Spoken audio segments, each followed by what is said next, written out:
What I hope to do in the next, say, 35 minutes or so is give you some background to the overall area of innovation for development, what it's all about, give some examples of what's happened already in the area of mobile technology, just as an illustration. And then I want to talk more specifically about the impact of agricultural biotechnology, because we've had this technology now for 16 years. When the technology was introduced initially, there were a lot of controversies because people were speculating on both sides, on both the risks and the benefits, but the technology wasn't in the marketplace. Now we do have 16 years of experience, and the question is, what have we learned from that? I teach a couple of courses at Harvard, both for our graduate students and the undergraduate students on trends in agricultural biotechnology. So I'll be drawing from some of the material that I use for my classes, and basically focused very much on the balance of the evidence. What's the evidence on the ground, so that we can start to have some serious conversations on the topic using knowledge of what's actually happening on the ground, as opposed to simply speculation, which is what we did 20 years ago. We speculated about the benefits and risks. We don't have to speculate anymore. You can actually go and look. And so what I'm going to be presenting is based on people who have gone and looked seriously, which is actually gone and done some serious research and generated evidence and presented that evidence in scholarly publications, which means that it has been peer-reviewed, been examined by critics, commented on, subjected to basically scholarly scrutiny, and then finally published. And I thought this is important to do because it can help to inform the way we think about biotechnology. And I will, in terms of impacts, I'll look at mostly two areas, just in the interest of time, which is economic and environmental impacts, and I'll say something about health implications of biotechnology as well. And then I'll give my own assessment of where this technology is headed. I published my first book in 1989 on the subject, which is the book that was being criticized for by my colleague in Zambia, who disagreed with me in 1989. But the evidence is now on the table, so we can all go back and look at what's happened since then. In terms of background, I'm going to use the term Africa, but I'll use the term Africa being aware that Africa is a fairly large place and very diverse. So forgive me if I use the term Africa. It's not because I don't know how diverse and big the continent is. It's big enough that you can fit in there in the United States, China, Western Europe, India, Argentina, and be able to have sufficient room to sneak in Team Britain. So it's a huge place. So when people say, oh, I've just come back from Africa, just good luck to you. And another way of thinking about it, the easiest way to think about it, is that Africa is 3 times the size of the United States, which also explains really how difficult it is to really govern the continent. The Democratic Republic of the Congo alone is the size of Western Europe. And it has the same road network as Qatar or British Virgin Islands. And so it's really difficult to govern a place with such limited infrastructure capabilities. And we tend to, when we talk about governance and say, oh, these people don't have good leaders, it's one thing to have to be a good leader. It's also a different thing to know the conditions under which you are governing. And so I just wanted to leave that as a starting point. We have serious problems with infrastructure, whether you're talking about energy, telecommunications, which we are improving a little bit, and I'll talk a bit more about that.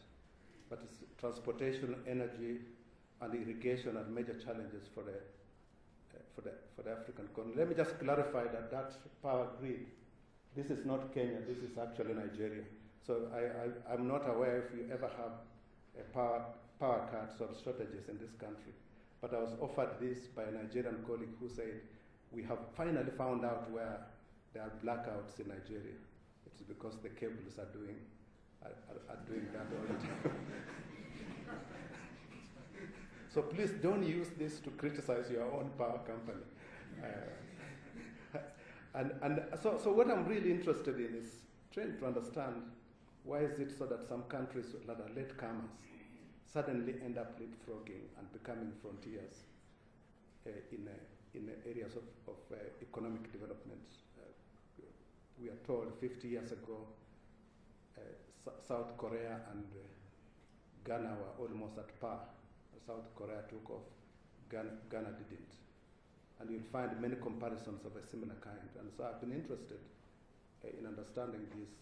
China, not long ago, was a very poor country. In fact, the term science and technology did not start appearing in Chinese policy documents until 1992. In fact, long before, Kenya had a science and technology program going back to the 70s. In fact, we've been using that term in our policy documents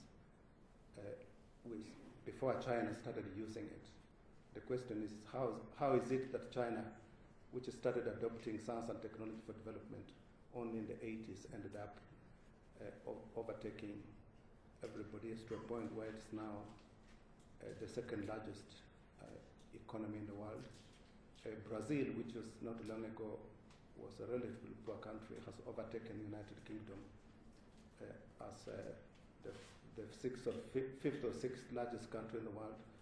And there are projections saying that in the next 5 to 10 years, Vietnamese economy will be bigger than Canada's. And these are all, think of Vietnam was at war for a very long time. And suddenly, it's become a serious player in the global economy. So I've been really very interested in understanding why that happens. Considering where I come from, if you come from Africa, you have an interest in understanding why others have done things that we haven't actually been able to do. And essentially, unfortunately, you can't see that those curves very well, but the message in there is that we have had kind of long periods of economic transformation that last around 50 to 60 years. They are referred to in the literature as long waves of innovation. And these long waves are really driven by clustering of technologies. And so if you go back historically, you find this is really the first wave was really the Industrial Revolution in England, which was driven very much by investment in water power, so it's transportation. Then that was followed by a new wave that expanded into Europe and the United States. A large part of it was driven by, in fact, the expansion of the railway networks, again a transportation investment.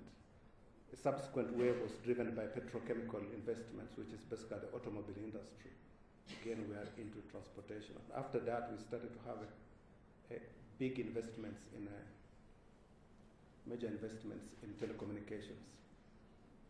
That's what then basically has spreading, in fact, to other regions of the world.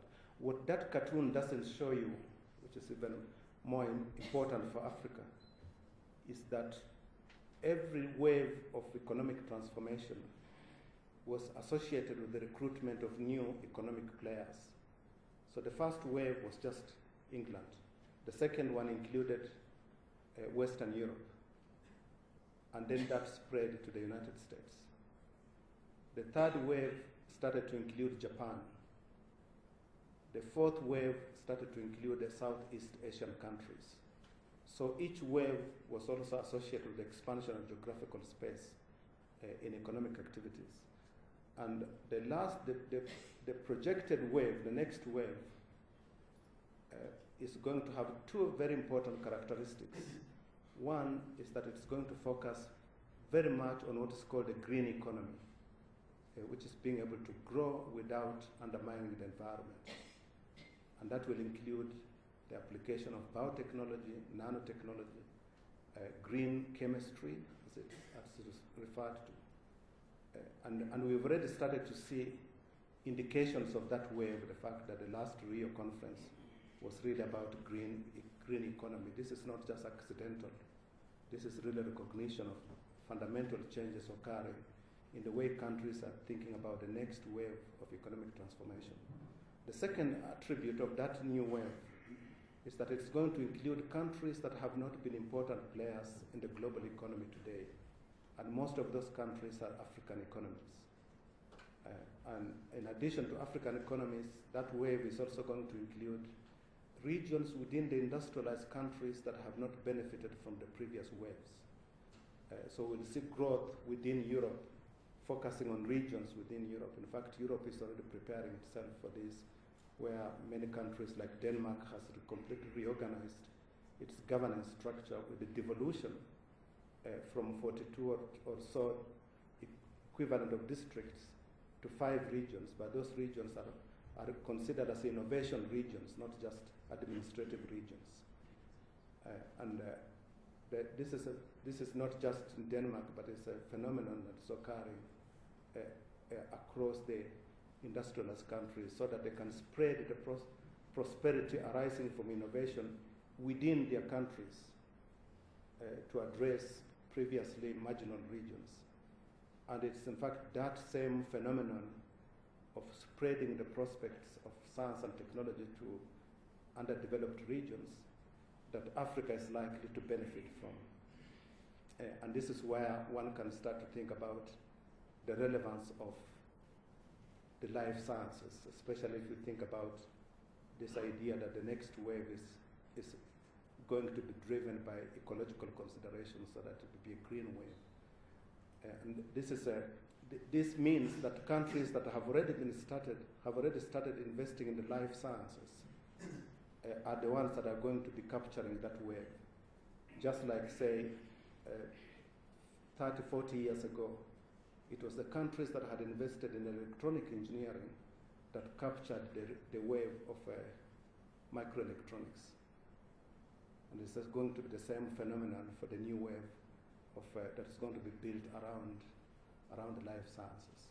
That's why some of us, when we talk about biotechnology, we are not just talking about the narrow area of whether you like GMOs or not, but we're talking about building a foundation that can enable the African continent to ride the next wave, which is going to be driven by the life sciences. That's really what this debate is about. It's not about whether you can eat or not. It's still about whether we can be important players in the next wave or not. That's really what it's about. And behind that is a very strong emphasis on the engineering sciences, as you can expect that to grow an economy, you have to make products and services. And these are really fruits of engineering. You can't really grow an economy without actually building new things, building new products, building new services, or optimizing the performance of existing products. And so engineering has become really an important area of focus. In fact, if you look back to China, the reason China was able to grow that quickly was because they discovered that you couldn't do anything without having engineers. And so they started in the early 80s, to invest very heavily in the training of engineers. About a decade ago, 90% of the Chinese cabinet was made up of engineers. And even the cabinet meetings were really working meetings where ministers came to work, they didn't come to talk. And by the time they left the cabinet, they had all the drawings, what they needed to do. The experts sat around the cabinet tables, and the job of the experts was to point out if there were errors in the work that was being done by the ministers. But the ministers did the work. That's why you never hear of people who can tell you, oh, I was a consultant in China. Have you ever heard of anybody who say, I consulted for China?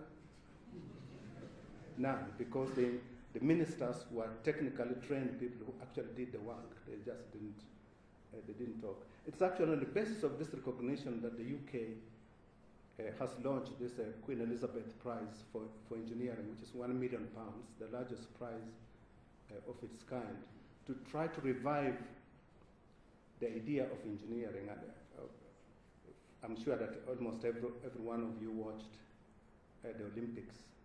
The opening scene in the Olympics was about the Industrial Revolution. That was not accidental.